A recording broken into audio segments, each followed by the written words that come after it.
Qu'est-ce que tu fous? Je vois. Parlons peu, parlons bien. Parlons hydratation. Pour vous hydrater, c'est simple, faut boire. Mais de différentes manières. Quand il fait chaud et que vous allez courir, c'est rigoureusement important de bien vous hydrater. Vous allez perdre beaucoup d'eau et beaucoup de sel, donc il faut pouvoir prévenir cela. Donc il faudra bien vous hydrater avant, pendant et après l'effort. Pour ce faire aujourd'hui, je vais vous donner quelques conseils en fonction de la discipline que vous faites. Alors quand vous allez courir et qu'il faut vous hydrater, il y a une chose clé à connaître. Que vous soyez champion du monde de marathon ou que vous soyez monsieur tout le monde, c'est pas la distance qui va compter, mais c'est la durée d'effort que vous allez faire. Si vous allez courir une demi-heure quand il fait très chaud, pas forcément toujours nécessaire de boire. Buvez bien avant et après, ça c'est ça toujours, ça reste. Par contre, si vous allez courir une heure et demie, que vous fassiez 20 km ou 10 km, s'il fait très chaud, vraiment ça va être important de prendre avec vous de quoi vous hydrater parce que sinon vous allez trop perdre et vous risquez aussi de moins apprécier l'effort et moins bien récupérer. Commençons par le plus simple, les routards. Ils courent pas très longtemps, relativement vite, pas besoin de trop s'encombrer. Donc ça, dehors. Par contre, il y a quand même deux solutions pour vous. Si vous allez courir une heure et demie d'effort, on n'a pas besoin non plus de trop de quantité d'eau, 50 centilitres peut être suffisant.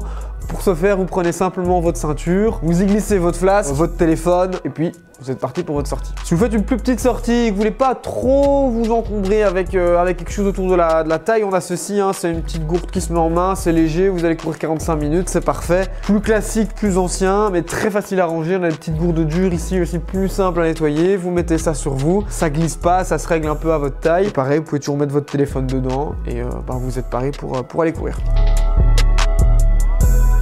Maintenant, parlons des randonneurs, pardon, les trailers. Ça va être un petit peu plus technique. Ils peuvent autant courir une heure comme courir pendant 2 jours. Bon, le plus répandu pour les trailers, ça reste ici le gilet d'hydratation, tout ce qu'il y a de plus classique. Si c'est un petit, un 3 litres, on va retrouver différents litrages, 5 litres, 12 litres, voire plus pour ceux qui courent vraiment longtemps. Alors un gilet d'hydratation, on va retrouver les petites flasques devant, plein de rangements utiles pour mettre justement aussi tout son ravitaillement. Puis il y aura certains gilets où on pourra mettre aussi à l'arrière un camelback si besoin, si on va avoir 1,5 litre ou 2 litres d'eau directement. Maintenant, en fonction du format trail qu'on va faire, il y a des formats plus courts aussi, qui durent 2 heures par exemple. Avec les ravitaux, parfois ça va simplement suffire d'avoir une ceinture et avoir 1 ou 2 flasques, ou alors une flasque dans sa ceinture et une flasque en main, comme la solution montrée pour la route. Ça, c'est une des bonnes choses à faire. Dans vos flasques, vous mettez quoi? Parce que l'eau, c'est mort en 5 minutes, mais dans 20-30 ans, il n'y en aura plus.